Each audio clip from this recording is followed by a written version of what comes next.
Hello दोस्तों, नमस्कार। मैं ममतेश कुमार आप सभी का स्वागत करता हूं आपके अपने परिवार रोजगार विद अंकित में। कैसे हैं आप सभी मेरे प्यारे साथी? उम्मीद करूंगा आप एकदम बेहतरीन, जानदार, शानदार, गजब मेरे दोस्त आप सभी होंगे, एकदम अच्छे होंगे। तो प्यारे दोस्त, सभी मेरे प्यारे साथी जुड़ेंगे अपनी कक्षा के साथ और सभी दोस्तों को प्रणाम है, सुप्रभात है, गुड मॉर्निंग है, राधे राधे, नमस्कार। प्यारे साथी, आज जो है हम कृष्ण काव्य को पढ़ने वाले हैं एकदम बेहतर और ज़बरदस्त तरीके से। तो सब विद्यार्थी अपनी कक्षा के साथ जुड़ जाएंगे, जितना हो सकता है सभी मेरे प्यारे साथी अपनी कक्षा के साथ जुड़ जाएंगे। प्यारे दोस्तों, आज जो है हम पढ़ने वाले हैं कृष्ण काव्य, यानी कि कृष्ण भक्ति शाखा के कवि और उनके बारे में मेरे दोस्त हम पढ़ने वाले। समझ में आ गई सभी की एकदम बेहतरीन तरीके से? चलिएगा, पढ़ते हैं मेरे दोस्त आप लोगों के कृष्ण काव्य की धारा की ओर। देखिए, कृष्ण काव्य धारा क्या कह रही है, इसको ध्यान में रखना है आप सभी विद्यार्थियों को। देखिए, अगर मैं बात करता हूं मेरे दोस्त कृष्ण काव्य की, तो क्या है कृष्ण काव्य, इसको दर्शाना है। देखिए, कृष्ण काव्य की अगर मैं बात करूंगा तो भक्ति कालीन सगुण भक्ति, क्या बोला, भक्ति कालीन सगुण भक्ति धारा में, कृष्ण भक्ति काव्य में कृष्ण भक्ति को अधिक महत्व दिया गया है। मैंने क्या बोला, यहाँ देंगे कि कृष्ण काव्य जो है, इसमें मेरे दोस्त जो मेन मुख्यतः जो कवि हैं, जिसका नाम क्या है मेरे दोस्त, आपका सूरदास है। क्या है? सूरदास। इतनी बात सबकी समझ में आ गई? इतनी बात क्लियर हो गई मेरे दोस्त सभी विद्यार्थियों की? चलिए, अच्छी बात है। आगे देखो, मैंने कहा भक्तिकालीन सगुण भक्ति धारा में कृष्ण भक्ति काव्य में कृष्ण भक्ति को अधिक महत्व दिया गया, यानी कि भगवान श्री कृष्ण को सबसे ज्यादा इसमें अधिक महत्व दिया गया है। यानी कि मैं कह दूं कि भगवान श्री कृष्ण के क्या थे, सब अनुयायी थे। बात समझे? आगे क्या है, ऋग्वेद में कृष्ण भक्ति का उल्लेख श्रोता ऋषि के रूप में हुआ है। श्रोता ऋषि, श्रोता बोलते हैं सुनने को भी कहते हैं श्रोता, है ना, सुनने ऋषि के रूप में मेरे दोस्त हुआ है। छंदोपनिषद में कृष्ण का उल्लेख देवकी पुत्र के रूप में हुआ है, यानी कि छंदोपनिषद में किसके रूप में हुआ है, कृष्ण का उल्लेख देवकी पुत्र के रूप में हुआ है। महाभारत में कृष्ण का चरित्र विस्तृत रूप में चित्रित हुआ है। महाभारत में क्या हुआ है, कृष्ण का मेरे दोस्त चरित्र विस्तृत जो है रूप में मेरे दोस्त चित्रित हुआ है, चरित्र विस्तृत रूप में मेरे दोस्त चित्रित हुआ है। किसका? कृष्ण का। इतनी बात सबकी समझ में आ गई? इतनी बात क्लियर हो गई? आगे देखो मेरे दोस्त, आगे मैं बढ़ रहा हूं।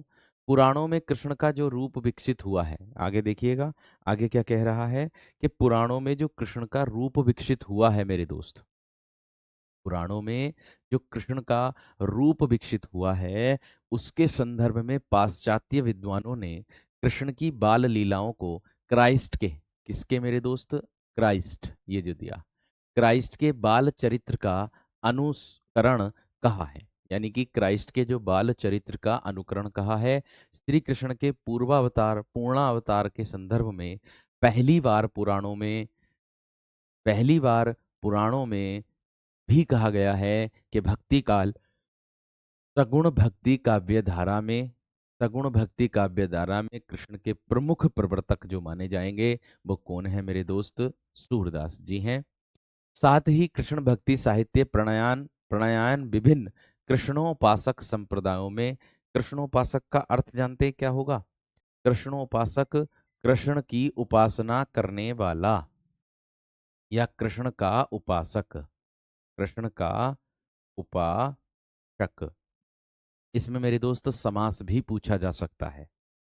इसमें मेरे दोस्त आप लोगों का समास भी पूछा जा सकता है। तो कृष्ण का उपासक मतलब कृष्ण की उपासना करने। बात समझ में आ गई? बात क्लियर हो गई एकदम बेहतर और जबरदस्त तरीके से। हाँ जी, अब मैं बात करता हूं आप लोगों से कि भैया जी हम आप हमारी व्याकरण कब से पढ़ाएंगे? ठीक है, अब देखो मेरे दोस्त, अगर मैं बात करूं व्याकरण की, तो मेरे दोस्त 8 से 9 आप लोगों को मैं साहित्य कराऊंगा। ठीक है, या 8 से, ये समझ लीजिएगा 8 बजे से 9:10 तक मैं साहित्य कराऊंगा। यानी कि ज्यादा पोर्शन में साहित्य में आप लोगों का दूंगा। ठीक है, और उसके बाद मेरे दोस्त आप लोगों को मैं पढ़ाऊंगा व्याकरण। यानी कि 9-10 के बाद व्याकरण आप लोगों को मैं पढ़ाऊंगा। अर्थात कहने का मतलब है 2 क्लासेस आप लोगों की शेड्यूल होंगी। एक क्लास शेड्यूल होगी व्याकरण की, एक क्लास शेड्यूल होगी, तत्पुरुष समास होगा, संबंध तत्पुरुष होगा इसमें। इसमें संबंध तत्पुरुष होगा, संबंध तत्पुरुष, ये ध्यान रखना है। इतनी बात समझ में आ गई? कृष्ण का उपासक यानी कि कृष्ण की उपासना करने वाला, इतनी बात समझ में आ गई? इतनी बात क्लियर हो गई सभी विद्यार्थियों की, या ना?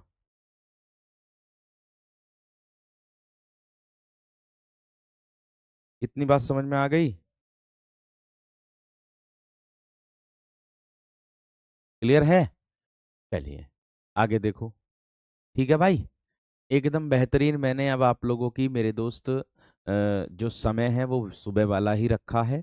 यानी कि ये क्लासेस जो शेड्यूल मिलेगी ना आप लोगों को, ये क्लास शेड्यूल मिलेगी आपको मंडे से। मंडे से मिलेगी भाई। यानी कि मंडे से 2 क्लास आप लोगों को मिल जाएंगी एप्लीकेशन पर ही। एक क्लास मिलेगी 8 से 9 साहित्य की होगी वो, 8 से 9 साहित्य की होगी। ठीक है, एक क्लास। और दूसरी क्लास होगी 9 से 10, 9 से 10 वो क्लास होगी व्याकरण की। वो क्लास किसकी होगी मेरे दोस्त? व्याकरण की। तो भैया 2 क्लास मैं आप लोगों को पढ़ाने वाला हूँ, व्याकरण और साहित्य। यानी कि 2 घंटे रेगुलर आप लोगों की कक्षा चलेगी।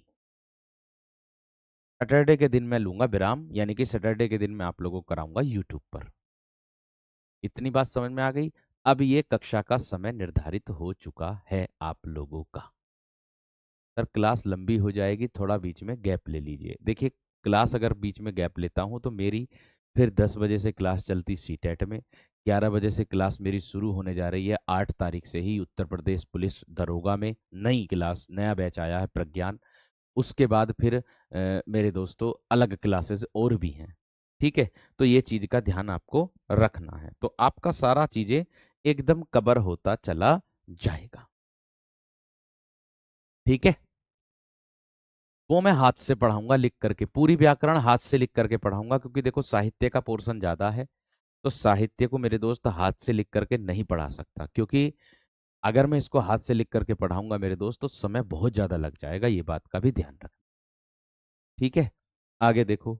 कृष्ण का उपासक हो गया। संप्रदायों में निम्बार्क, संप्रदायों में क्या हो जाएगा? निम्बार्क, चैतन्य, वल्लभ, राजा वल्लभ आदि में किया है। ठीक है, आगे। इस धारा के विकास में सूरदास को अलग स्थान प्राप्त प्रदान किया गया है। यानी कि इस धारा के विकास में सूरदास को जो है अलग स्थान प्रदान किया है। इस धारा के विकास में अन्य कृष्ण भक्त कवियों ने भी अपना अमूल्य योगदान दिया है। उनमें प्रमुख नंददास है, परमानंद दास है, हित हरिवंश है, ध्रुवदास है, श्री भट्ट है, श्री भट्ट स्वामी है, और हरिदास है, गदाधर भट्ट है, मीराबाई है, रसखान मेरे दोस्त है, रसखान मेरे दोस्त है। इतनी बात सबकी समझ में आ गई? इतनी बात सबकी क्लियर हो गई है ना मुझे? ठीक है, इतनी बात सबकी समझ में आ गई है ना मेरे दोस्त? जल्दी से बताओ थम्स अप करके। इतनी बात सबकी समझ में आ गई? इन सबको नोट करो फटाफट एकदम बेहतरीन तरीके से। फटाफट नोट करो मेरे दोस्त इन सबको जल्दी से।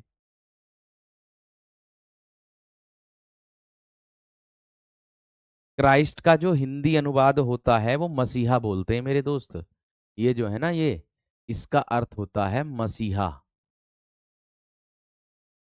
मसीहा, लीलाओं को क्राइस्ट के बाल, मसीहा के बाल चित्रण चरित्र का अनुकरण कहा गया है, इसको कहते हैं।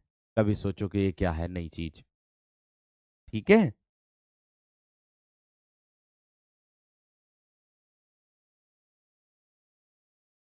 समझ में आ गई?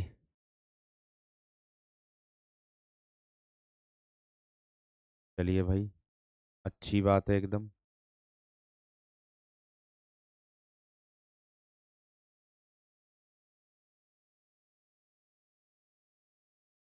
आगे बढ़े।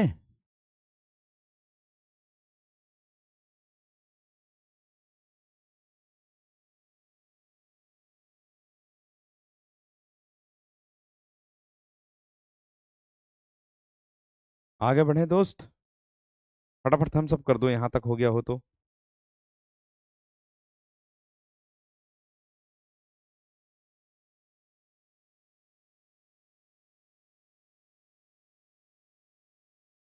यहाँ तक हो गया हो तो थम्स अप कर दो। चलिए आगे सूरदास जी आ गए। देखिए ध्यान से। सूरदास जी के बारे में देखिएगा मेरे दोस्त ध्यान से, आप सभी विद्यार्थी क्या कह रहा है, सूरदास जी क्या कह रहे हैं।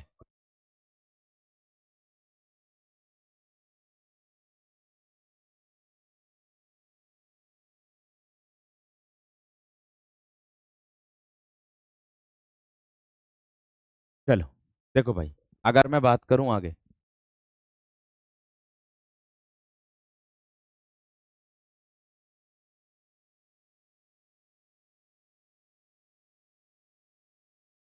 हाँ ठीक है, कोई बात नहीं, नहीं देने की।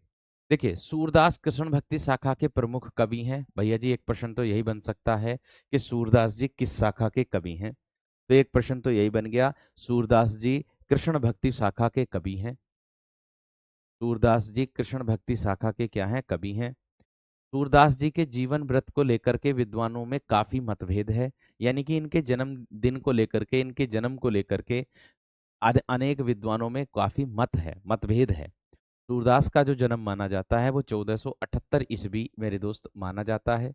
विभिन्न रचनाओं के आधार पर जन्म सीही नामक गांव, कौन सा, सीही नामक गांव और सारस्वत ब्राह्मण और जाट से उत्पन्न कहा गया है। इससे ब्राह्मण और जाट से उत्पन्न मेरे दोस्त कहा गया है। उनके पिता के रूप में अकबर दरबारी गायक रामदास का उल्लेख किया गया है। उनके पिता के रूप में जो है अकबर दरबारी गायक रामदास का उल्लेख मेरे दोस्त किया गया है। 84 वैष्णवन की वार्ता में सूर के जीवन व्रत पर प्रकाश डाला गया है। 84 वैष्णवन की जो वार्ता है उसमें मेरे दोस्त सूरदास के जो है जीवन व्रत पर क्या डाला गया है, प्रकाश डाला गया है। ठीक है। सूरदास जन्म से नेत्रहीन माने जाते हैं। मुख्य बिंदु और इनके अगर मैं बात करूं, ठीक है, इतनी बात सबकी समझ में आ गई है ना। सूरदास जी जन्म से अंधे माने जाते हैं।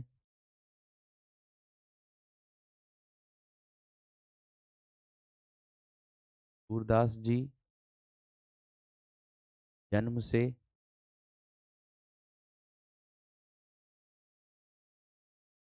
अंधे माने जाते हैं।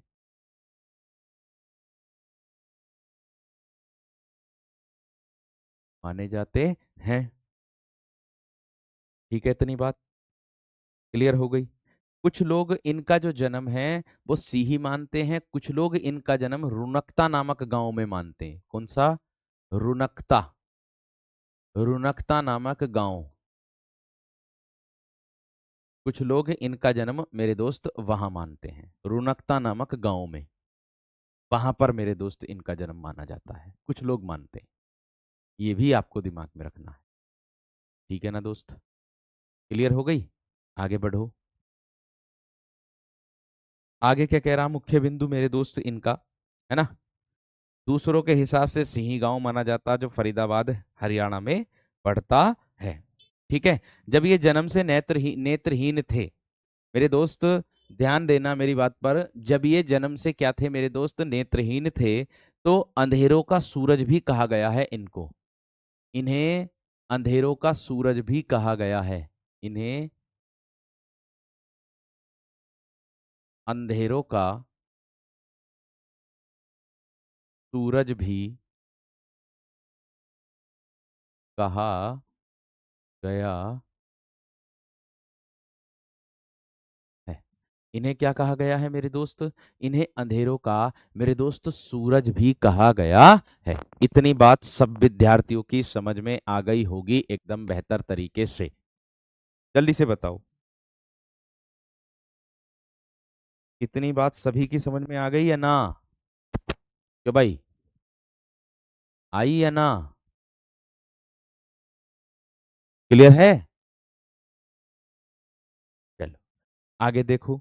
इसके बाद और जानते हैं इनके बारे में मेरे दोस्त, इनके गुरु का नाम अगर आ जाए तो, ठीक है, इनके गुरु का अगर नाम आ जाए तो मेरे दोस्त इनके गुरु कौन थे? वल्लभाचार्य। इनके गुरु का नाम क्या था? वल्लभाचार्य जी। इनके गुरु का क्या नाम था मेरे दोस्त? वल्लभाचार्य जी। ठीक है इतनी बात। ठीक है इतनी बात। युवावस्था में इन्होंने घर छोड़ करके ये घूमते रहे थे, कौन? सूरदास जी। बाद में वे गऊ घाट यानी कि यमुना नदी तट जो गोवर्धन के पास आकर बस गए थे। फिर वहीं पर इनकी जो भेंट हुई थी वो किससे हुई थी? वल्लभाचार्य जी से हुई थी, तब से इनके गुरु माने गए थे। बात समझ में आ गई? तब से कौन माने गए थे? इनके गुरु माने गए थे। ठीक है। इनकी जो भाषा थी मेरे दोस्त वो ब्रज भाषा थी। इनकी जो भाषा थी वो कौन सी थी? वो मेरे दोस्त ब्रज भाषा थी। कौन सी भाषा थी इनकी? ब्रज भाषा थी। आगे अगर मैं बात करूं इनकी रचना की तो सूर सारावली, सूर सारावली, साहित्य लहरी, साहित्य लहरी, सूर सारावली, साहित्य लहरी, सूर पचीसी, सूर पचीसी, गोवर्धन लीला, गोवर्धन लीला, नाग लीला, गोवर्धन लीला, नाग लीला, है ना? साहित्य लहरी, सूर सारावली, सूर पचीसी, गोवर्धन लीला, है ना? नाग लीला, सूर सागर, सूर सागर, सूरदास जी की प्रमुख रचनाएं हैं। सूरदास जी की प्रमुख रचनाएं हैं। सूरदास जी की प्रमुख रचनाएं हैं। इतनी बात समझ में आ गई क्या? इतनी बात क्लियर हो गई? इतनी बात क्लियर हो गई या ना? इतनी बात क्लियर हो गई या ना मेरे दोस्त? जल्दी से बताओ थम्स अप करके।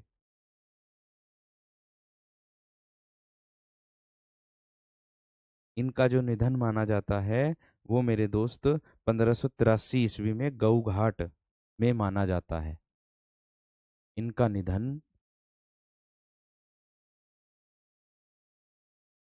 आगे हो क्या पता।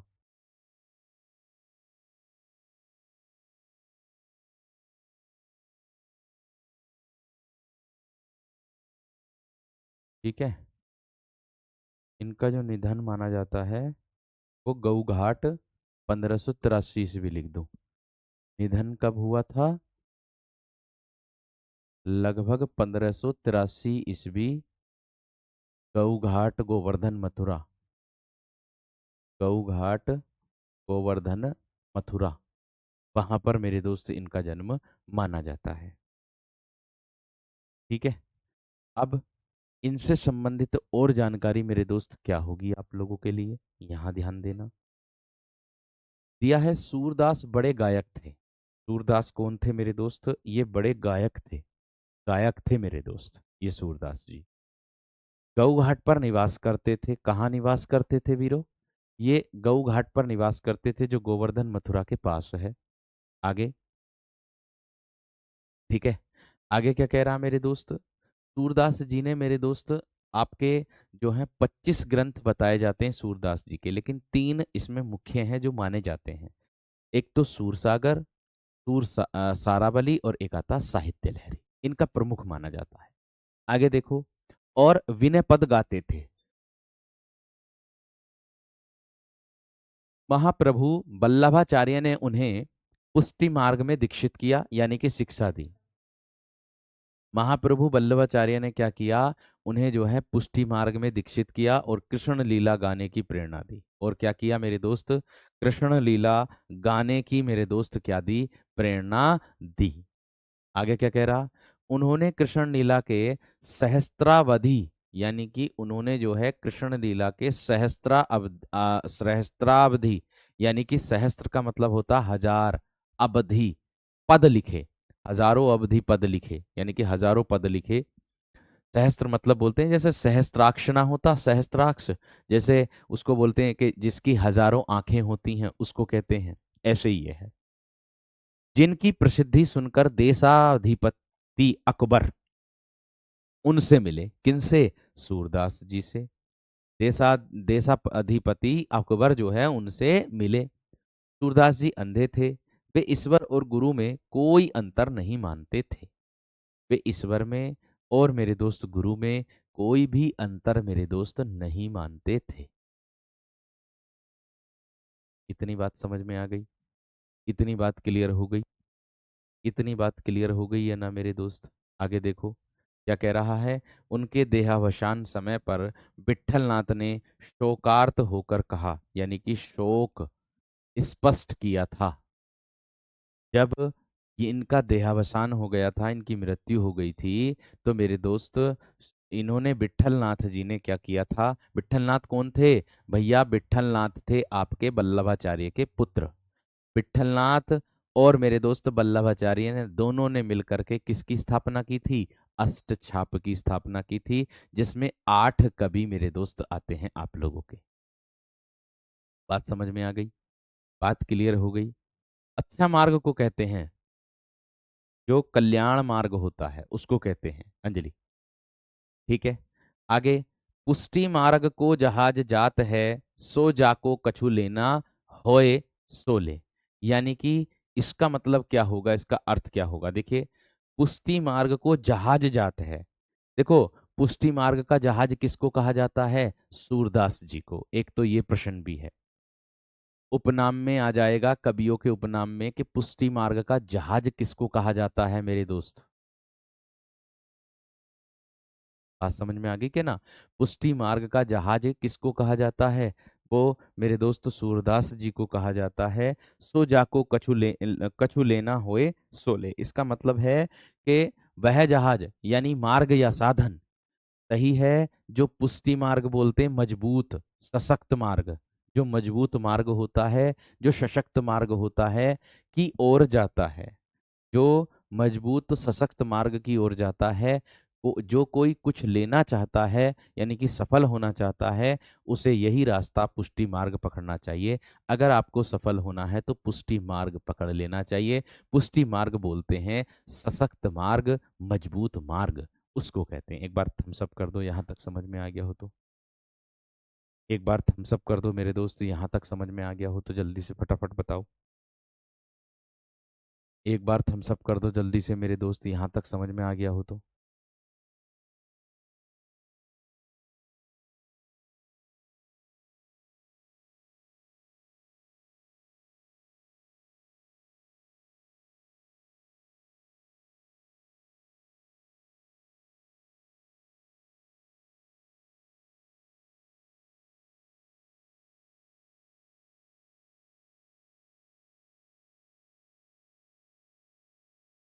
क्लियर है? चलिए आगे देखो मेरे दोस्त, आगे क्या कह रहा है। सूरदास की शिक्षा के संबंध में उल्लेख नहीं मिलता। आगे दिया है क्या? कि सूरदास की जो शिक्षा है उसके संबंध में उल्लेख नहीं मिलता है। वे गांव के 4 कोस दूर रह करके पद रचना मेरे दोस्त लीन रहते थे, यानी कि पद रचना में लीन रहते थे। 4 कोस दूर, गांव से 4 कोस दूर जाकर के वे पद रचना में कैसे रहते थे? लीन रहते थे। ठीक है, आगे क्या कह रहा? रहकर पद की रचना करते थे और उसमें लीन रहते थे और गान विद्या में प्रवीण थे। गाने की जो विद्या थी, गाने की जो विद्या थी ना, उसमें क्या थे? प्रवीण थे। बात समझ रहे हैं? क्लियर हो गई? आगे। सूरदास वल्लभाचार्य के संपर्क में आने पर सख्य वत्सल्य, वत्सल्य का मतलब होता है स्नेह अर्थात प्रेम, माधुर्य भाव, कौन सा? माधुर्य भाव की पद की रचना करने लगे। और सूरदास के श्रीमद् भगवत गीता के आधार पर कृष्ण संबंधी रचित पदों की संख्या 1.25 लाख बताई जाती। देखो, जो सूरदास जी है ना, इनके श्रीमद् भगवत गीता के आधार पर कृष्ण संबंधी रचित पदों पदों की संख्या, ध्यान देना, कृष्ण संबंधी पदों की संख्या, ठीक है ना मेरे दोस्त, कितनी बताई जाती है? 1.25 लाख बताई जाती है। कितनी? 1.25 लाख। तथा इनके द्वारा रचित ग्रंथों की संख्या 25 बताई जाती। मैंने अभी अभी बताया था आप लोगों को थोड़ी देर पहले, जिसमें 3 ही उपलब्ध हैं, जो मेरे दोस्त कौन कौन से आपके सामने हैं। जिसमें 3 ही उपलब्ध हैं मेरे दोस्त, तो जो आप लोगों के सामने है। इतनी बात सबकी समझ में आ गई? इतनी बात सभी विद्यार्थियों की समझ में आ गई है ना? एक बार थम्स अप करके बता दो।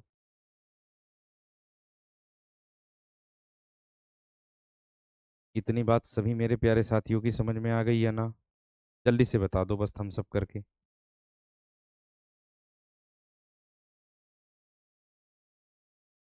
जल्दी से बता दो वीरो, थम्स अप करके फटाफट एकदम बेहतरीन तरीके से।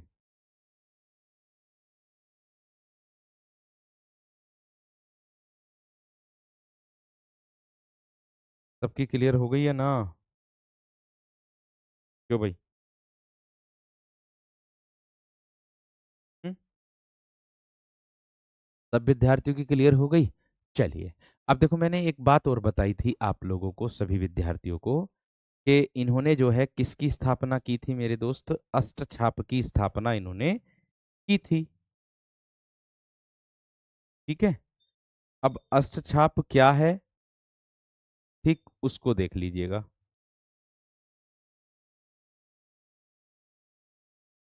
8 कवि हैं अष्टछाप वाले। क्या हैं?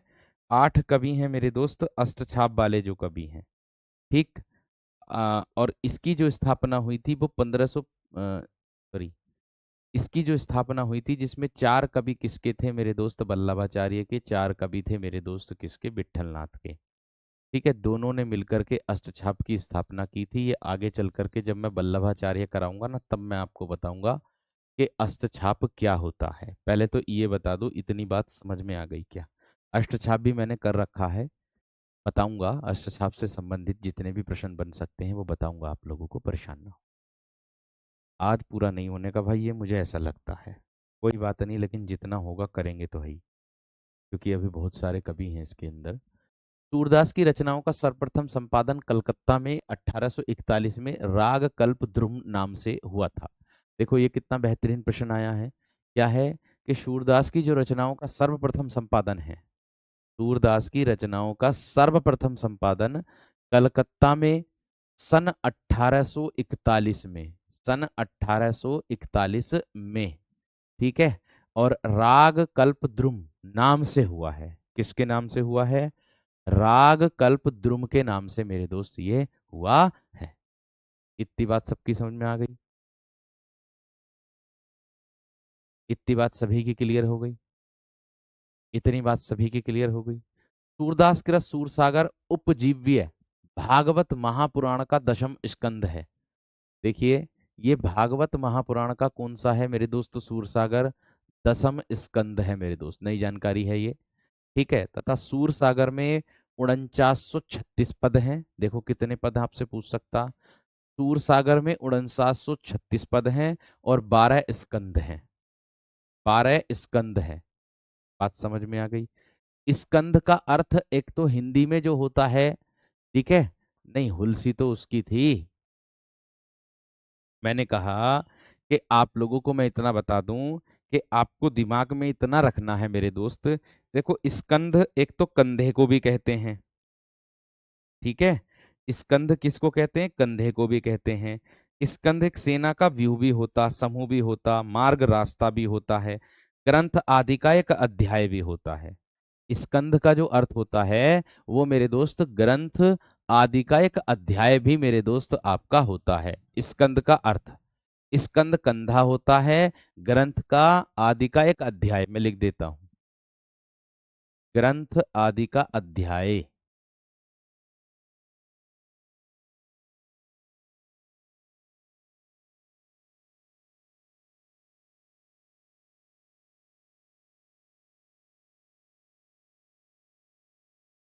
ग्रंथ आदि का अध्याय, ये मेरे दोस्त आप लोगों का स्कंद होता है। इतनी बात सबकी समझ में आ गई होगी। ठीक है, क्लियर हो गई। भ्रमर गीत का सर्वप्रथम जो पूर्ण प्रसंग है, अगर मैं बात करूं के रूप में, वर्णन जो है वो श्रीमद् भगवद गीता के दसम स्कंद में, किसमें?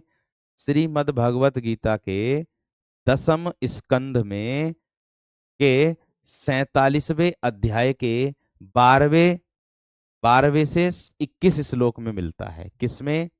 12वें से लगा करके 21 श्लोक में मेरे दोस्त क्या होता है, मिलता है। इतनी बात समझ में आ गई? अरे वॉइस कहाँ कम आ रही है? वॉइस यहाँ से सही है, कोई दिक्कत वाली बात नहीं है वॉइस में। ऐसे कैसे कम आ रही है? वॉइस सही आ रही है।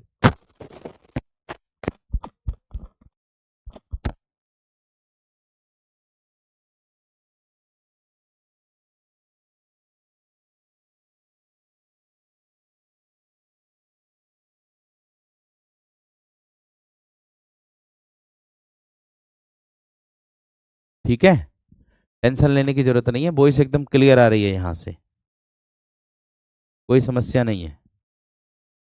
ठीक है ना, एकदम क्लियर है, एकदम बेहतरीन है। चलिए आगे देखो मेरे दोस्त, आगे क्या कह रहा है इसको भी पढ़ेंगे हम ध्यान से, एकदम ध्यान पूर्वक, एकदम बेहतरीन तरीके से। क्या कहना चाह रहा है इसको देखेंगे ध्यान से अब, अच्छे तरीके से। देखिए क्या कह रहा है आगे। यहां तक क्लियर हो गया या नहीं? थम्स अप कर दो पहले तो। चलिए आगे देखो भैया जी, बीच बीच में पढ़ाने के साथ साथ आप हमें मोटिवेट भी करती रहे करो। बिल्कुल करेंगे, चिंता मत करो, बिल्कुल चिंता मत करो, करेंगे करेंगे, बिल्कुल परेशान ना हो, करेंगे। ठीक है, बेफिक्र रहो आप सभी विद्यार्थी एकदम बेहतरीन तरीके से। ठीक है, चलो।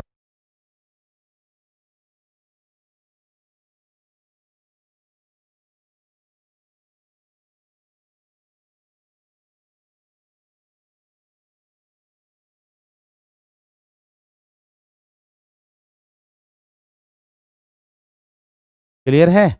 चलो आगे देखो। भ्रमर गीत में कुल कितने पद हैं मेरे दोस्त? भ्रमर गीत में कुल जो है 700 पद आपके हैं। भ्रमर गीत को उपालंभ काव्य भी कहते हैं।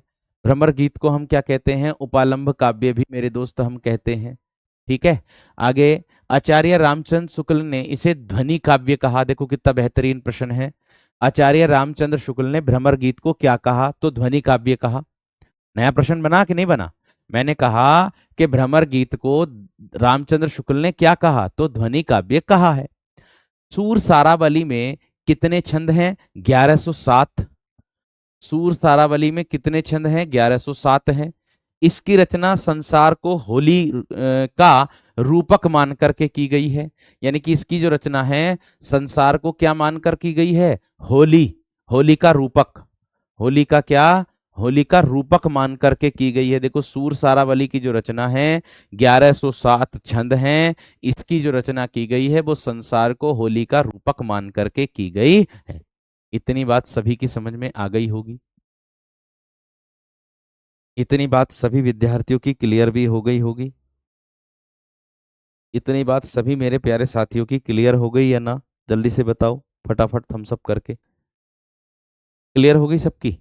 चलिए, साहित्य लहरी 1150 ईस्वी अलंकार नायिका भेदों के उदाहरण प्रस्तुत करने वाले 18 दृष्टिकूट, 18 दृष्टिकूट पद हैं इसके अंतर्गत। आचार्य हजारी प्रसाद द्विवेदी ने लिखा है क्या? सूरदास जब अपने विषय शुरू करते हैं तो मानो अलंकार शास्त्र हाथ जोड़कर उनके पीछे दौड़ा करता है। मैंने क्या कहा? कि सूरदास जब अपने विषय शुरू करते हैं तो मानो अलंकार शास्त्र जो है वो मेरे दोस्त हाथ जोड़ करके उनके पीछे दौड़ा करता है।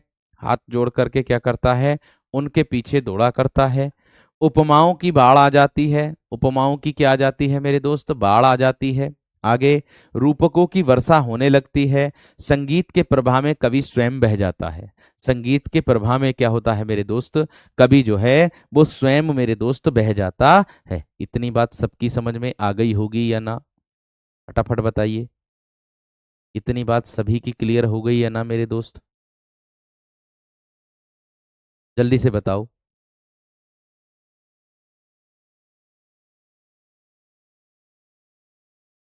ठीक है, बात क्लियर हो गई है ना मेरे दोस्त? इतनी बात सबकी समझ में आ गई है ना?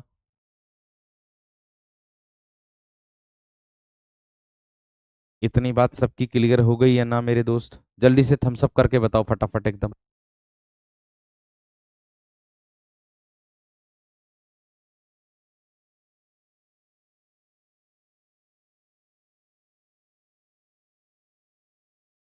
इतनी बात सभी की समझ में आ गई है ना मेरे दोस्त? साहित्य लहरी 1150 ईस्वी। ठीक है। अलंकार भी हैं, नायिका भेदों के उदाहरण प्रस्तुत करने वाले। 18, अरे 18 नहीं है मेरे दोस्त, ये 118 है। 18 गलत लिखा गया, एक टाइप मिस्टेक हो गया, एक छूट गया। एक छूट गया, एक। 118 दृष्टिकूट पद हैं। इसमें कितने पद हैं? 118 दृष्टिकूट मेरे दोस्त पद आप लोगों के हो जाएंगे इसके अंतर्गत। कितने हो जाएंगे मेरे दोस्त? 118 दृष्टिकूट पद हो जाएंगे। इतनी बात समझ में आ गई? इतनी बात क्लियर हो गई? इतनी बात क्लियर हो गई है ना मेरे दोस्त? जल्दी से थम्स अप करके बता दो फटाफट एकदम बेहतरीन तरीके से।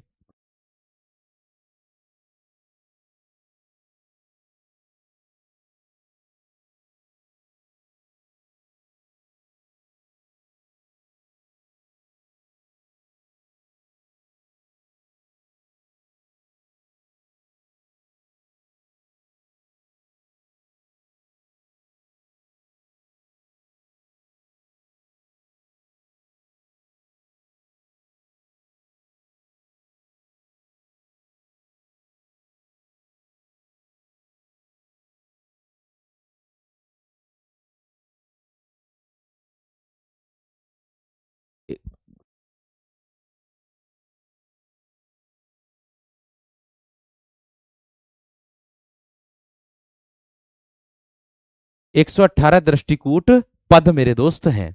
आचार्य हजारी प्रसाद द्विवेदी जी ने लिखा है, सूरदास जब अपने विषय शुरू करते थे तो मानो अलंकार शास्त्र उनके हाथ जोड़ करके पीछे दौड़ा चला जाता था। उपमाओं की बाढ़ आ जाती थी, रूपकों की वर्षा होने लगती थी, और संगीत के प्रभाव में कवि स्वयं बह जाता है। ये हो जाता है। बात समझ में आ गई? बात क्लियर हो गई मेरे दोस्त? उपालंभ एक उपाधि दी गई है। उपालंभ एक उपाधि दी गई है, उपाधि को बोलते हैं। ठीक है। उपालंभ जो है एक उपाधि को बोलते हैं, या फिर आप कह दो निंदा, निंदा भी इसका अर्थ होता है। उल्हाना भी हो सकता है। ठीक है। कहते ना है कि भ्रमर गीत को उपालंभ काव्य भी कहते हैं। एक उल्हाना, एक निंदा। निंदा, निंदा भी उपालंभ का अर्थ होता है। हर शब्द के अपने अपने अर्थ होते हैं, ऐसी बात नहीं है। सूरदास जी का अंतिम पद क्या है मेरे दोस्त? देखिए सूरदास जी का अंतिम पद क्या है कि खंजन नयन रूप रसमाते अति से चारा चपल अनियारे पल पिंजरा न समाते। यानी कि इसका अर्थ है, क्या कहा है कवि ने कहा है मेरे दोस्त कि सूरदास को वात्सल्य रस का, देखो एक तो सम्राट माना जाता है। सूरदास को वात्सल्य रस का सम्राट माना जाता है। ये पंक्ति सुपर डुपर हिट है, मोस्ट इंपोर्टेंट है। उनके खूबसूरत के खंजन यानी कि उनके यानी कि सूरदास के खंजन नयन यानी कि मधुर आकर्षक आंखों का रूप और रस मन को बहुत भाता है। इसमें बताया ना, खंजन नयन रूप रस माते। खंजन रयन खंजन नयन रूप रस माते, यानी कि सूरदास जी के जो खंजन नयन हैं, यानी कि मधुर और आकर्षक आंखें हैं, उनका रूप रस मन को बहुत भाता है। मन को क्या करता है मेरे दोस्त? बहुत भाता है। इतनी बात समझ में आ गई? इतनी बात क्लियर हो गई मेरे दोस्त? आगे देखो मेरे दोस्त। वे बहुत चंचल और चालाक और नटखट हैं। जैसे पिंजरे में रखा पक्षी पल पल उड़ने लगता है, वैसे ही वे स्थिर नहीं रह पाते। दिया ना, असी से चारा चपल अनियारे पल पिंजरा ने समाते। यानी कि जैसे पिंजरे में रखा पक्षी है, वो मेरे दोस्त पल पल उड़ने लगता है। पल पल क्या करने लगता है? उड़ने लगता है। वे स्थिर नहीं रह पाते हैं। वे क्या नहीं पर रह पाते हैं? स्थिर नहीं रह पाते हैं। इतनी बात सबकी समझ में आ गई? इतनी बात सबकी समझ में आ गई मेरे दोस्त? इतनी बात क्लियर हो गई है ना? अरे 1150 ईस्वी इनके प्रकाशन वर्ष दिया था। ये प्रकाशन वर्ष दिया था। ठीक है, आगे देखो। इतनी बात समझ में आ गई सबकी? इतनी बात सबकी समझ में आ गई? हाँ, वो गुरुजी बैच की तो डाली है मैंने, इसीलिए तो डाली है गुरुजी बैच की। देखो, मेरी बात सुनो। अगर हम अदर प्लेटफॉर्म की बात करें ना, तो एलटी ग्रेड में अदर प्लेटफॉर्म वालों ने सबने जो है अधिकतर क्या किया है, लाइव क्लास छोड़ करके सबसे ज्यादा रिकॉर्डेड क्लास दे दी, अपने सब्जेक्ट की भी रिकॉर्डेड क्लास दे दी। लेकिन यहाँ पर मेरे दोस्त क्या चल रहा है, लाइव क्लास चल रही है। और रिकॉर्डेड क्लास बस केवल आपकी कौन सी दी गई है, जो जीआईसी वाले हैं उनको 40 क्वेश्चनों की, और जो मेरे दोस्त आप 30 वाले हैं, 30 प्रश्न वाले हैं, आपको मेरे दोस्त 30 प्रश्नों के लिए वो जीएस दी गई है। बाकी क्लास तो आपकी लाइव चल रही है ना, तो क्यों परेशान हो रहे हो? ठीक है, चलो आगे। नंदजू मेरे मन आनंद भयो, नंदजू मेरे मन आनंद भयो, हो गोवर्धन ते आयो, हो गोवर्धन तो ते आयो, है हरि भजन को परमान, है हरि को भजन को परमान। आगे क्या कहा? हाँ, अंधे तो थे ही भाई, और अंधे नहीं थे क्या? जन्म से अंधा, जन्मांध माना जाता है इनको। आगे, नीच पावे ऊंच पड़बी, बाजते निशान शोभित कर नवनीत लिए। अर्थात मेरे दोस्त क्या बोलते हैं कि नंदन जी जो है, नंद जी यानी कि श्री कृष्ण के पिता, मेरे मन में बहुत आनंद हुआ क्योंकि वे गोवर्धन से लौटे। या ना, नंद जू मेरे मन आनंद भयो, हो गोवर्धन ते आयो, यानी कि नंद जी यानी कि श्री कृष्ण के जो पिता हैं, वो मेरे मन में बहुत आनंद हुआ था, मेरे मन में बहुत आनंद हुआ था। ठीक है, आगे क्या कह रहा है? क्योंकि वे गोवर्धन से लौटे हैं, मतलब गोवर्धन पर्वत की पूजा का जो उत्सव है, मनाने के बाद खुशी मनाई जा रही है। गोवर्धन पर्वत से लौटे हैं, मतलब गोवर्धन पर्वत की पूजा का जो उत्सव है उसको मनाने के बाद खुशी मनाई जा रही है। भगवान हरि कृष्ण यानी कि भगवान हरि यानी कि कृष्ण की भक्ति सबसे बड़ा परम आनंद और परम साधन है। देखिए, भगवान हरि कृष्ण की भक्ति सबसे बड़ा परम आनंद और परम साधन है। ठीक है, आगे, भक्ति में कोई नीच या ऊंच नहीं होता है, भक्ति में कोई नीच या ऊंच नहीं होता है, सब बराबर होते हैं, सबके लिए भजन एक समान होता है। कृष्ण नवनीत मक्खन लेकर बहुत ही मनोहर और शोभित दिख रहे हैं। कृष्ण जो है नवनीत मक्खन लेकर के बहुत ही मनोहर और शोभित दिख रहे हैं, ये इसमें बताया गया है। इतनी बात समझ में आ गई? इतनी बात क्लियर हो गई? हिंदी पेडागोजी, हिंदी पेडागोजी थोड़ा ही है भाई इसमें। अरे आपकी पेडागोजी थोड़ा ही है हिंदी की इसमें, इसमें नहीं है हिंदी की पेडागोजी मेरे दोस्त। ठीक है, आगे देखो। घुटुरनी चलत रेणु तन मंडित, मुख दधि लेप किए शिखरत चलत जसोदा मैया। यानी कि यहां पर बताया गया है, ये वाली लाइन है, शोभित कर नवनीत लिए। ये वाली लाइन वहां रख दो चाहे जा करके। शोभित कर नवनीत लिए, घुटरनी चलत रेणु तन मंडित मुख दधि लेप किए, सिखवत चलन जशोदा मैया। यानी कि श्री कृष्ण के शरीर पर क्या है, घुटर घुटर यानी कि हल्की हल्की चलने वाले धूल के कण मड़े हुए हैं। यानी कि श्री कृष्ण के शरीर पर घुटर घुटर यानी कि हल्की हल्की जो है, हल्की हल्की चलने वाले धूल के कण जो हैं वो क्या है, मढ़े हुए हैं। यानी उनके छोटे छोटे पैर धूल से भरे हुए हैं। जब घुटनों के बल चले तो पैर तो भैया उसमें सने गई मट्टी में। आगे क्या कहा है? उनके चेहरे पर दधी लगी हुई है, दधी मतलब दही, उनके चेहरे पर दधी का लेप हुआ है, दधी लेप, दही का लेप हो रखा है। आगे क्या है? क्या है? यह उनके बाल लीलाओं का प्रतीक भी है, और जब बाल कृष्ण मक्खन या दही खाते हैं, जसोदा मैया उन्हें यह सब चलने फिरने और व्यवहार करना सिखा रही है। अर्थात माता जसोदा अपने छोटे श्री कृष्ण की हर एक नटखटता और लीलाओं को प्यार से संभाल रही है। ये दिया ना, सिखवत चलन जसोदा मैया, यानी कि जसोदा मैया उन्हें यह सब चलने फिरने या फिर व्यवहार करना उनको सिखा रही है। इसके अंतर्गत मेरे दोस्त बताया गया है। हाँ, कुछ विद्वान इनको जन्मांध मानते थे, कुछ विद्वान इनको जन्मांध नहीं भी मानते थे। सबका अपना अपना अलग मत है। ठीक है। सबका अपना अपना मेरे दोस्त मत होता है, ये भी बात ध्यान रखना। बात समझ में आ गई क्या ना? इस सैटरडे यूट्यूब पर प्रैक्टिस सेट होगा आप लोगों का। इस सैटरडे यूट्यूब पर प्रैक्टिस सेट होगा आप लोगों का मेरे दोस्त। ठीक है। इस सैटरडे यूट्यूब पर प्रैक्टिस सेट होगा। बहुत सारे बच्चे ऐसे हैं जो बार बार ये कॉपी पेस्ट कर रहे हैं।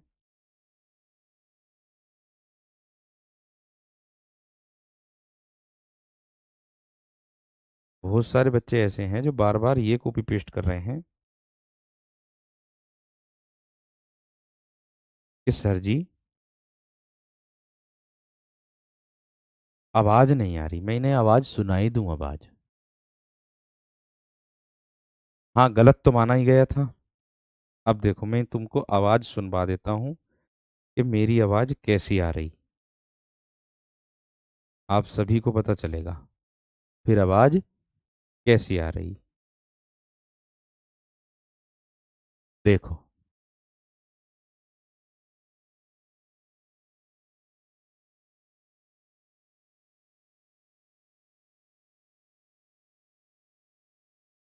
देखो भाई, अब बताओ कैसे आ रही है आवाज। आवाज क्लियर है? दो तीन कमेंट हैं, आवाज बिल्कुल सही है, देखो। लो बताओ। और दिख भी बड़ा बेहतरीन रहा हूं, मैं तो गोरा गोरा दिख रहा हूं। हैं? चलो, आ जाओ अब इधर। ठीक है, देखो, एक और उदाहरण दिया है कि अरब राय कर पानी गहावती, डगमग डगमगाए धरे पयो, पाहुनी करी दे तनक मह्यो। इसका मतलब है कि वे बाल कृष्ण अपने हाथ पानी में डुबोकर खेलते हैं। बे जो है, ये दिया ना, अरब राय कर पानी गहावती, यानी कि बे बाल कृष्ण अपने हाथों को, छोटा बच्चा आपने देखा भी होगा। छोटा बच्चा क्या करता है, अपने एक अगर उसको टब मिल जाए या बाल्टी मिल जाए, उसमें पानी भरा हुआ हो, तो वो अपने हाथों को बार बार डुबोता रहेगा और उसमें मजा आएगा। आपने देखा भी होगा, ना हो तो प्रैक्टिकल करके देख लियो। मगर खड़े हो जाइयो कभी, वो उसमें ही गिर जा। आगे देखो, वे बाल कृष्ण अपने हाथ पानी में डुबो करके खेलते हैं, वे लड़खड़ाते हुए पैरों पर खड़े होते हैं। लड़खड़ाते हुए पैरों पर क्या होते हैं? खड़े होते हैं। आगे क्या है मेरे दोस्त? जसोदा मैया या कोई सेविका उन्हें पाहुना, पाहुना मतलब मेहमान समझकर थोड़ी सी दुलार करती है। जसोदा मैया या कोई सेविका है जो उन्हें पाहुना अर्थात मेहमान समझ करके उनको थोड़े सा दुलार करती है, प्यार करती है, उसको कहते हैं। बात समझ में आ गई क्या ना? बात क्लियर हो गई है ना? इतनी बात एकदम बेहतरीन और जबरदस्त तरीके से समझ में आ गई होगी। बात समझ में आ गई? बात समझ में आ गई सभी विद्यार्थियों की? ठीक है। और हाँ, जिन विद्यार्थियों को ये लग रहा कि आवाज कम आ रही है, तो एक वॉल्यूम नाम का एक बटन सा होता है सभी के फोनों में, है ना? सभी के फोनों में एक वॉल्यूम नाम का कंपनी ने बटन दे रखा। ठीक है। तो भैया कृपया करके उसको ऊपर की ओर प्रेस करें। अगर आप ऊपर की ओर प्रेस करेंगे, ऊपर वाला बटन दबाएंगे, तो आवाज जो है, थोड़ी सी गति उसकी तीव्र होगी और आवाज भी बढ़ेगी। और अगर उसको नीचे वाले को दबाएंगे तो हो सकता है आप नीचे को मेरे दोस्त उसको दबा दें। ठीक है। अब राय का मतलब यही होता है मेरे दोस्त कि बाल कृष्ण अपने हाथों को पानी में डुबो करके खेलते हैं। बाल कृष्ण अपने हाथों को पानी में डुबो करके खेलते हैं।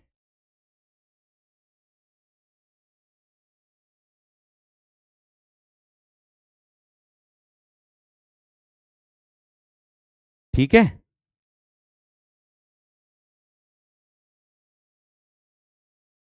क्लियर है? चलिए आगे देखो। सर सब सही चल रहा है, आवाज भी अच्छी आ रही है, मुझे सब समझ में आ रहा है। अंकिता कह रही मेरी कमेंट हाइड रहती है क्या? छिया, मुझे कैसे दिख गई? हैं? मुझे कैसे दिख गई अंकिता? ओ, ये तो अनर्थ हो गया, तो गलत हो गया। कमेंट देख ली मैंने। अरे किसी की हाइड ना रहती है, सबकी कमेंट मैं ही देख सकता हूँ, आप नहीं देख सकते हो। ये जो शक्ति है, ये दिव्य दृष्टि जो है, ये सिर्फ मेरे पास है कि मैं आप लोगों की कमेंट देख सकता हूँ, आपके पास नहीं है। इसके लिए मैंने बहुत सिद्धि की है, सिद्धि प्राप्त की, तपस्या की, घोर तप किया, तब जाकर के ये सिद्धि प्राप्त हुई। समझ रहे हैं? चलिए आगे देखो। वल्लभाचार्य जी आ गए। कौन आ गए भैया जी? वल्लभाचार्य जी आ गए। अब वल्लभाचार्य जी मेरे दोस्त क्या होगा? ठीक, वल्लभाचार्य क्या होगा, वल्लभाचार्य के बारे में मेरे दोस्त क्या होगा, इसके बारे में हम लोग पढ़ते हैं। ध्यान देना एकदम बेहतरीन तरीके से। मैंने कहा वल्लभाचार्य भक्तिकालीन सगुण धारा की कृष्ण भक्ति शाखा के आधार पर स्तंभ एवं पुष्टि मार्ग के प्रेरणता माने जाते हैं। आपसे मैंने कहा था पुष्टि मार्ग किसको बोलते हैं? सशक्त मार्ग।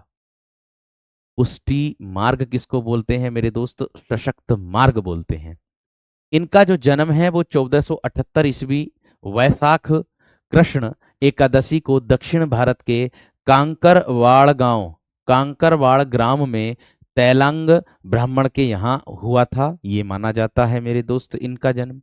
आगे, इनके पिता का जो नाम था वो लक्ष्मण भट्ट, इनके पिता का जो नाम था वो लक्ष्मण भट्ट, और इनकी पत्नी का जो नाम था वो था इल्लमांगुरु। क्या है? इल्लमांगुरु था। इन्हें वैश्य, इन्हें वैश्वानर अवतार, अग्नि का अवतार कहा जाता है।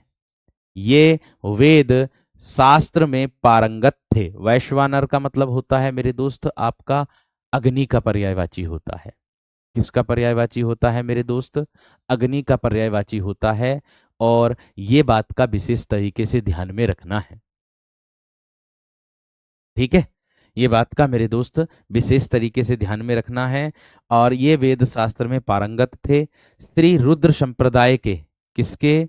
श्री रुद्र संप्रदाय के बिल्लवा मंगलाचार्य जी द्वारा इन्हें, श्री रुद्र संप्रदाय के बिल्लवा मंगलाचार्य जी द्वारा इन्हें क्या दिया है? अष्टादशाक्षर। क्या दिया मेरे दोस्त? अष्टादशाक्षर गोपाल मंत्र की दीक्षा दी गई है। यानी कि अष्टादशाक्षर गोपाल मंत्र की दीक्षा यानी कि शिक्षा दी गई है। इन्हें त्रिदंड संन्यास की दीक्षा स्वामी नारायणेंद्र, इन्हें किसकी? इन्हें त्रिदंड संन्यास की जो दीक्षा है वो मेरे दोस्त स्वामी नारायणेंद्र, किसने? स्वामी नारायणेंद्र तीर्थ से प्राप्त हुई। विवाह मंडित श्रीदेव भट्ट जी की कन्या महालक्ष्मी से हुआ। विवाह किससे हुआ? श्रीदेव जी की भट्ट, श्रीदेव भट्ट जी की कन्या है, महालक्ष्मी से हुआ था। ठीक है। आगे क्या कहा? इनके दो पुत्र हुए, एक गोपीनाथ और एक विठल नाथ। इनके जो दो पुत्र थे वो कौन हुए मेरे दोस्त? एक गोपीनाथ और एक कौन थे मेरे दोस्त? विठल नाथ। इतनी बात समझ में आ गई? इतनी बात सबकी क्लियर हो गई है ना? एक बार थम्स अप करके बताओ। इतनी बात सबकी समझ में आ गई है ना मेरे दोस्त? जल्दी से थम्स अप करके बताओ।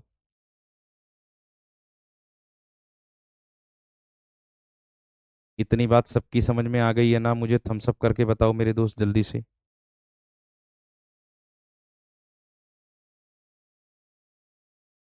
इतनी बात क्लियर हो गई दोस्त, या ना?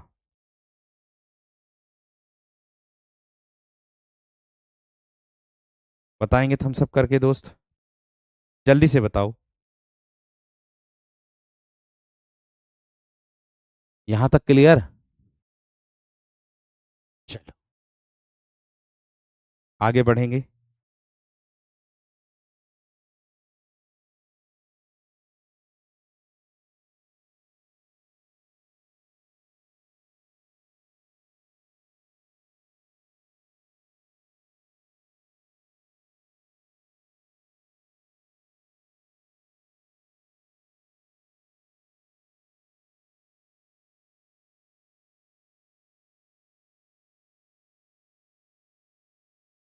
ठीक है।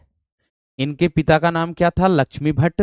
और इनकी जो पत्नी थी, किसकी? लक्ष्मण भट्ट की जो पत्नी थी वो थी इल्लमांगरू। कौन थी? इल्लमंगारू, ये थी। ठीक है। ये पत्नी नहीं, ये पत्नी इनकी थी लक्ष्मण भट्ट की। इनकी पत्नी तो ये थी महालक्ष्मी। इनकी पत्नी तो मेरे दोस्त महालक्ष्मी थी वल्लभाचार्य की। कभी सोचो ये क्या है। मैं चलो इसको पत्नी के स्थान पर मैं कर देता हूं माता का नाम। ठीक है ना, जिससे आपको कोई परेशानी ना हो। यहां पर क्या कर देता हूं? माता।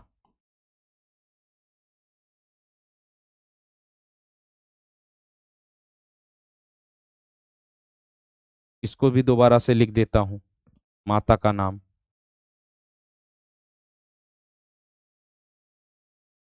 स्पष्ट रूप से। इल्लम्मा गारू। इल्लम्मा गारू, ये हो जाएगा। बात समझ में आ गई क्या ना? बात क्लियर हो गई है ना मेरे दोस्त? अब बताओ थम्स अप करके। ठीक है। दो मैं बनेंगे इसमें, एक मैं और बना देना, ये वाला इल्लम्मा गारू, ये हो जाएगा। इल्लम्मा गारू, दो मैं बनेंगे। ठीक है भाई। कल वाली बोर्ड वाली पीडीएफ नहीं आ रही है, मैंने बोल दिया है डालने के लिए, डल जाएगी अब। डल जाएगी, डल जाएगी, डल जाएगी, चिंता ना करो। ठीक है भाई, क्लियर हो गई इतनी बात। आगे देखो। इनके पुत्र दो हुए हैं, एक गोपीनाथ और एक हुए विट्ठलनाथ। विट्ठलनाथ के साथ मिलकर के इन्होंने अष्ट छाप की मेरे दोस्त क्या की थी? रचना की थी। ये बात का ध्यान आपको रखना है। आगे देखो। श्री वल्लभाचार्य ने ब्रजमंडल में जिस कृष्ण भक्ति को प्रतिष्ठित किया, यानी कि श्री वल्लभाचार्य ने क्या किया था मेरे दोस्त, है ना? श्री वल्लभाचार्य ने जिस भक्ति को मेरे दोस्त क्या किया, जिस भक्ति को जिस कृष्ण भक्ति को प्रतिष्ठित किया, उसका जो आधार है शुद्धाद्वैत है। उसका जो आधार शुद्धाद्वैत है। उन्होंने पुष्टि मार्ग की स्थापना भी की थी। यानी कि वल्लभाचार्य ने पुष्टि मार्ग की क्या की थी मेरे दोस्त? स्थापना भी की थी। पुष्टि मार्ग अर्थात एक सशक्त मार्ग, सशक्त मार्ग होता है ना? पुष्टि मार्ग का अर्थ होता है भगवद अनुग्रह या कृपा। देखो इसका अर्थ भी आ गया। इसका जो अर्थ होता है वो होता है भगवद अनुग्रह या फिर कृपा। भगवद अनुग्रह या फिर कृपा होता है। वल्लभाचार्य ने भक्तों के चार भेद किए। चार भेद बताएं भक्तों के। देखो नया प्रश्न है, आप सभी विद्यार्थियों को देखने के लिए मिला होगा। ये वाला जो है, ये मेरे दोस्त एकदम नया प्रश्न है कि ना, ये बताओ पहले तो। ये बताओ, ये वाला जो है, ये एकदम नया प्रश्न है कि ना? फटाफट बताओ पहले तो। हम्म।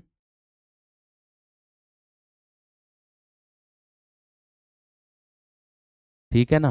ये जो है ये नया प्रश्न है कि ना, ये बताओ पहले तो तुम सब विद्यार्थी। ये नया प्रश्न नहीं है, एकदम नया प्रश्न है।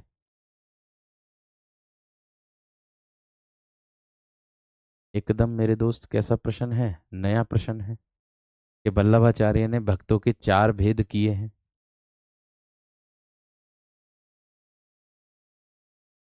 वल्लभाचार्य ने भक्तों के क्या किए हैं? चार भेद मेरे दोस्त किए हैं। नया प्रश्न है, एकदम बेहतरीन। सर आज बहुत ज्यादा हो गया है। सर आज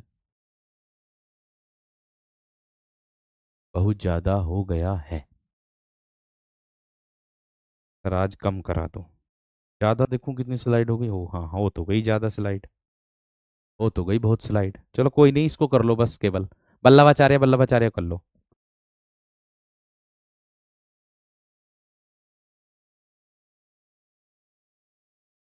जी बिल्कुल। बहुत बढ़िया, बहुत शानदार, बहुत ही गजब।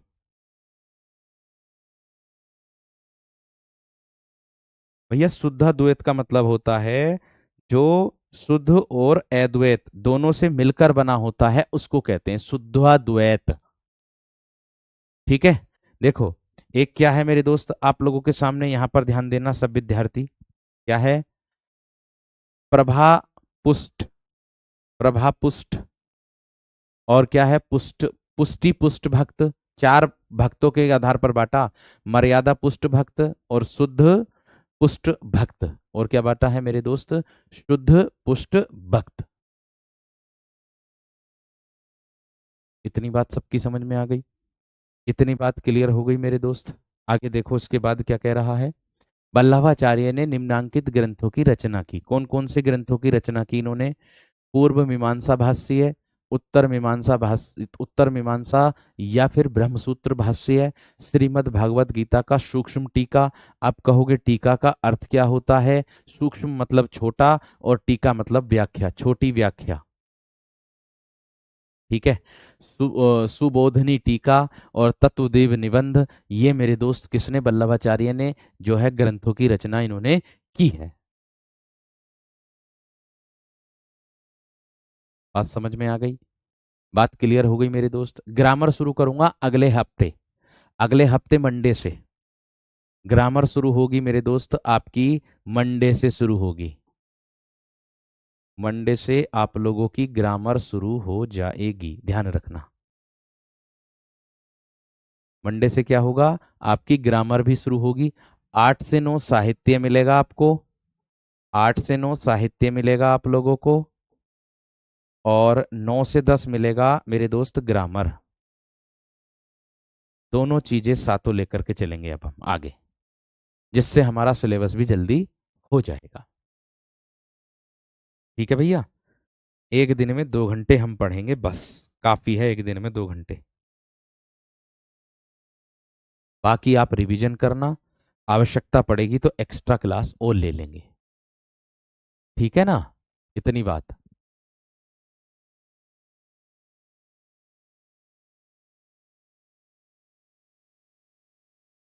ठीक है, मंडे से है ये प्रक्रिया। और शुरू से लेकर के चलूंगा बिल्कुल एकदम, जीरो से लेकर के चलूंगा, व्याकरण भी ध्यान रखना। आगे बढ़ो। वल्लभाचार्य ने वल्लभ संप्रदाय में अष्टयाम की सेवा का उल्लेख किया है।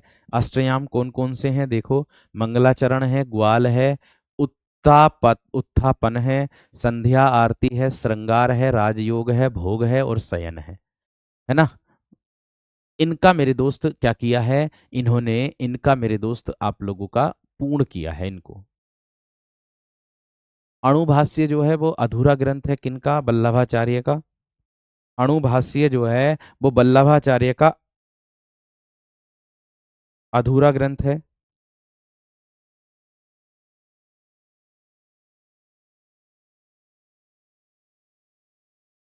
ठीक है, वो इनका अधूरा ग्रंथ है, लेकिन इनके पुत्र विठलनाथ ने उसको पूरा किया था। ये वाला जो है अणुभाष्य जो है, एक अणुभाष्य ग्रंथ है, उसको जो है इनके पुत्र ने मेरे दोस्त पूरा किया था। ठीक। आगे देखो, यूट्यूब पर कैसे होगी भाई? यूट्यूब पर क्यों होगी भाई? यूट्यूब पर क्यों होगी? ये तो यहीं पर होगी ना। हाँ जी। ये जो उत्थापन का अर्थ है, इसका अर्थ होता है जगाना, जगाना इसको बोलते हैं, जगाना बोलते हैं, जगाना। ठीक है, इतनी बात सबकी समझ में आ गई? इतनी बात सभी की क्लियर हो गई है ना? नहीं, ग्रामर 11 बजे से नहीं कर सकते हैं, क्योंकि 11 बजे मेरी दूसरी कक्षा हो गई है अब। 11 बजे मेरी यूपीएसआई की क्लास हो गई, यूपीएसआई की। 11 बजे मेरी यूपीएसआई की क्लास हो गई है। ठीक है, अब 11 बजे यूपीएसआई पढ़ाया जाएगा।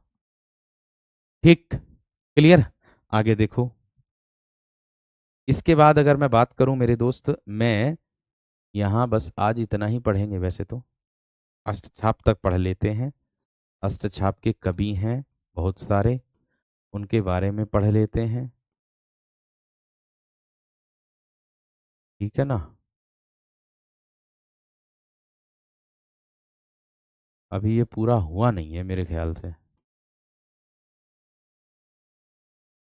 ठीक, देखो आगे, देखो आगे क्या दिया है। आगे दिया है कि 1519 ईस्वी में वल्लभाचार्य के शिष्य पूरनमल खत्री। कौन सा खत्री? पूरनमल खत्री ने क्या किया, गोवर्धन पर्वत पर श्रीनाथनी का मंदिर बनवाया। किसका? श्रीनाथनी का मंदिर बनवाया। और जिसका प्रबंध दायित्व जो है वो कृष्णदास पर था। जिसका प्रबंध दायित्व जो था वो कृष्णदास पर था। किस पर था? वो कृष्णदास पर था।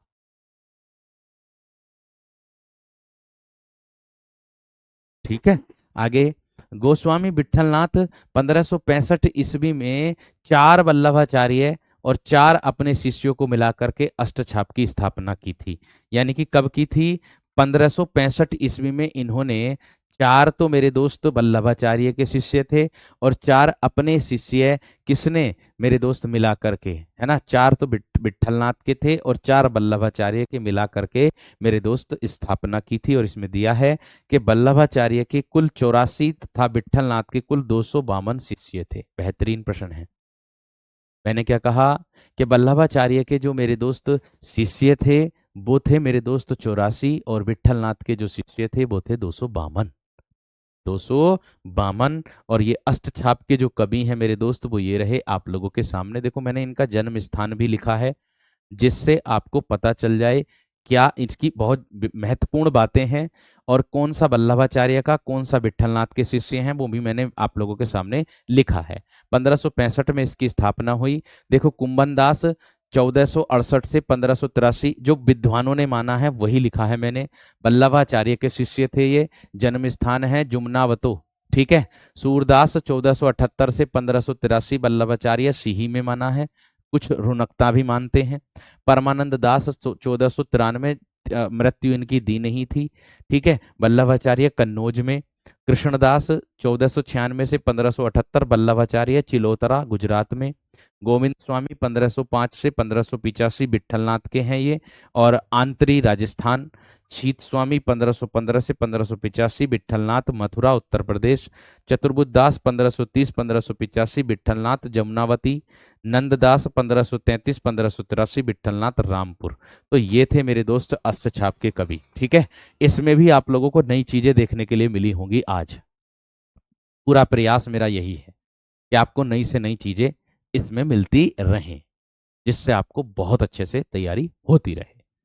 ठीक है भाई, चलिए मिलते हैं अब आप लोगों से मेरे दोस्त एकदम बेहतर और जबरदस्त तरीके से। कब मेरे दोस्त? अब मिलते हैं हम आप लोगों से कल के दिन, कल की कक्षा में सुबह 8 बजे ही अपने निर्धारित समय। नमस्कार, धन्यवाद, जय हिंद।